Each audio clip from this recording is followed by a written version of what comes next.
आज मेरा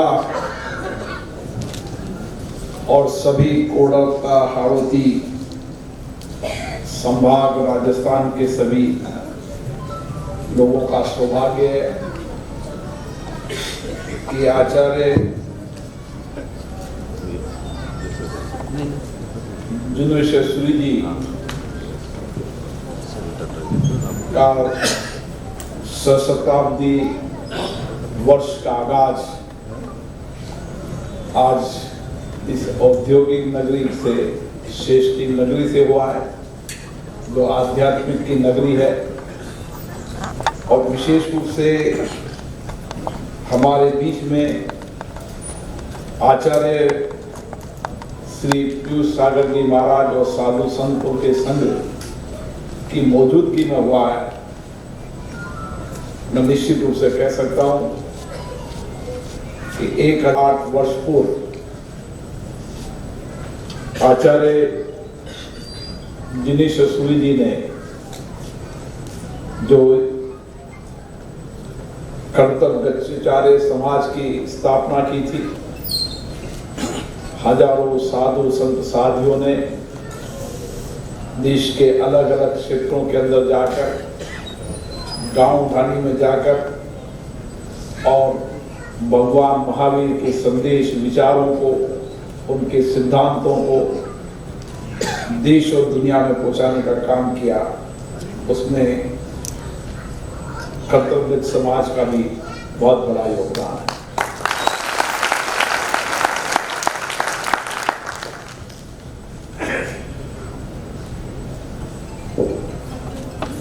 जब भी मैं जैन संतों के सानिध्य में आता हूं, उनकी तप तपस्या, समर्पण, उनकी वाणी, उनका जीवन हम सबको नई प्रेरणा देता है। और मैं तो मेरा सौभाग्य मानता हूं कि मुझे आचार्य पीयूष सागर जी के दर्शन करने का मौका मिला।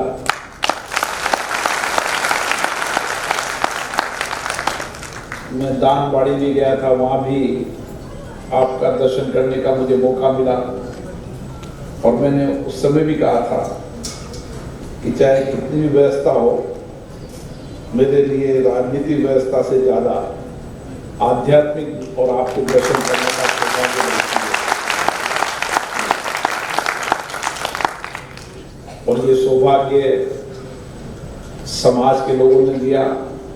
मैं सशस्त्र शताब्दी समारोह के सभी पदाधिकारियों को बहुत बहुत धन्यवाद देता हूं कि उन्होंने आज मुझे आचार्य पीयूष सागर जी का दर्शन करने का मौका मिला। जब हम आचार्य जिनेश्वरी जी के जीवन को देखते हैं, उनकी तप तपस्या, उनकी उस समय की आचार्य व्रत में संवाद चर्चा, और उस समय के जो राजा दुर्लभ राजा थे, उन्होंने उनको सच्चा और नेक एक आचार्य का। और आज ये समाज भी इसी तरीके से उनके पद चिन्हों पर, उनके बताए गए मार्ग पर चलकर एक सच्चे और नेक इंसान के रूप में देश और समाज की सेवा कर रहा है। मैं देखता हूं ये समाज देश के अलग अलग क्षेत्रों के अंदर गौ सेवा का काम करता है। और उस समय जिनेश्वरी जी महाराज ने कहा था, जब गोवध पशुवध की ज्यादा परंपराएं थी, चाहे उस समय के शासन में हो, चाहे लोगों के जीवन में हो, कोई भी शुभ काम करना हो तो पशु की बलि चढ़ाते थे। और एक 19वीं शताब्दी और 20वीं शताब्दी तक एक लंबा समय ये पशु बलि का चला। लेकिन आचार्य जिनेश्वर सूरी जी जैसे तब तपस्वी थे, उस समय उन्होंने इस बात का विरोध किया और आचार्य ने कहा कि हम महावीर स्वामी के विचारों सिद्धांतों को जीवन में अपनाएं, जिसमें उन्होंने एक फूल के अंदर भी अगर कीड़ा होता है तो उसकी भी, जीव की भी हत्या न हो। पशु हत्या तो उनके लिए बहुत बड़ी बात थी। इसलिए उस समय हजारों वर्ष पूर्व 24वें तीर्थंकर आचार्य भगवान महावीर स्वामी ने जो विचार दुनिया को दिया था, उस समय की दुनिया किस तरीके थी, देश में हिंसा का वातावरण था, अशांति थी, असत्य का वातावरण था, पशु बलि को वो परमात्मा का दिया वरदान मानते थे, देवी का वरदान मानते थे। उस समय उन्होंने एक विचार दुनिया को दिया और विचार दिया अपनी तपस्या से, अपनी साधना से, अपने व्रत से और शरीर की तप और तपस्या से ही लोगों के उनके जीवन को, दर्शन को समझने का मौका है। और आज दुनिया के अंदर देख लें, जैन संत अरिहंत हो, आचार्य हो, उपाध्याय हो, साधु संत हो, साध्वियां हो, उनकी तप और तपस्या, उनका संयम, उनका वात्सल्य, उनका प्यार और उनका जीवन देखने से ही व्यक्ति को नई प्रेरणा मिलती है। अपने शरीर को तप और तपस्या में तपाकर, एक संयम व्रत का पालन कर और मुंह से जिनवाणी निकालकर, भगवान की वाणी निकालकर लोगों के आध्यात्मिक ज्ञान के माध्यम से समाज के जीवन को बदलने का काम किया। आज यही कारण है, जब हम 21वीं शताब्दी में चल रहे हैं, तो ऐसे अरिहंतों, आचार्यों, उपाध्यायों, संतों, साधुओं के कारण ही जो 21वीं शताब्दी है, जो दुनिया के अंदर भारत कहेगा कि 21वीं शताब्दी में भारत नेतृत्व करेगा, नैतिक भौतिक साधनों से नहीं, हम नेतृत्व करेंगे आध्यात्मिक ज्ञान से, सत्य से, अहिंसा से, भगवान महावीर के विचारों सिद्धांतों से। और आज ये विचार सिद्धांत केवल भारत में नहीं, दुनिया के कितने भी देश में चले जाए, जैन का मतलब सात्विक, मतलब जैन भोजन से शुरू करो आप और जैन जीवन को जीने की कल्पना करो, तो बाहर विदेश में भी जाएंगे तो सात्विक भोजन मतलब जैन भोजन।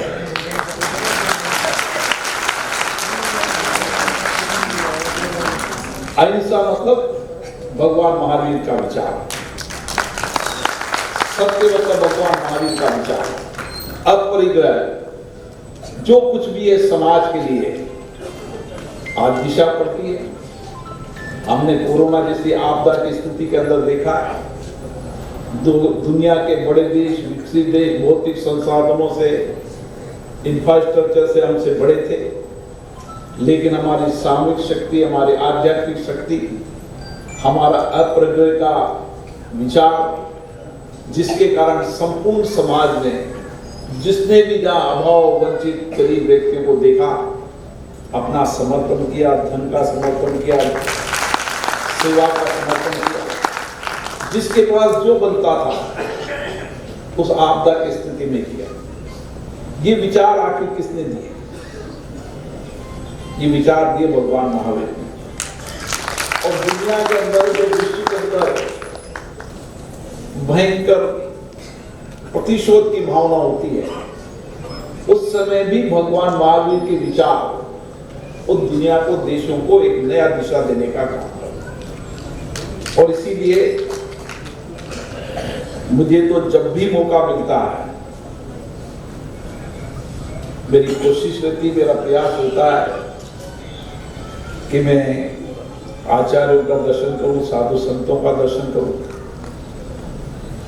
उनकी जिनवानियां में आध्यात्मिक और सत्य के मार्ग पर लेकर चले। हम जो राजनीतिक सामाजिक जीवन में काम करते हैं, आपकी तप, तपस्या, संयम का कुछ अंश हमारे जीवन में भी आए, ऐसी आपके चरणों में प्रार्थना करता हूं। मुझे खुशी है कि आज इसका आगाज कोटाली धरती से हुआ। गोलचा जी ने कहा कि निश्चित रूप से मैं 25, 26, 27 दिसंबर को भी आऊंगा, क्योंकि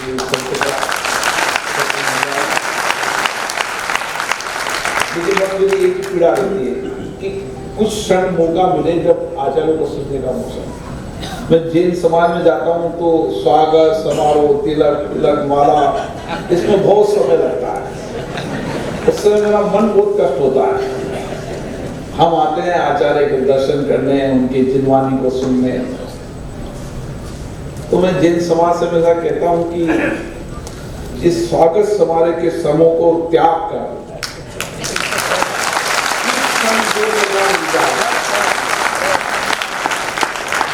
आचार्य जी के मन कर्म वचन से जो कुछ भी हमें मिलेगा, आध्यात्मिक ज्ञान, वो हमारी दिशा को तय करेगा।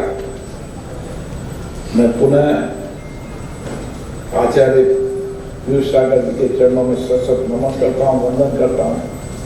आचार्य संघ के चरणों में वंदन करता हूँ कि हमें सौभाग्य मिला कि चातुर्वास महासाहब का दानबाड़ी में हुआ, जो दादा के नाम से जानी जाती है, पूरे देश में दानबाड़ी का नाम दादा के नाम से। और विशेष रूप से मुझे आचार्य जिनेश्वर सूर्य जी के जीवन के बारे में कुछ जानने का मौका मिला। समय कम रहा, लेकिन मैंने जो कुछ भी पढ़ा,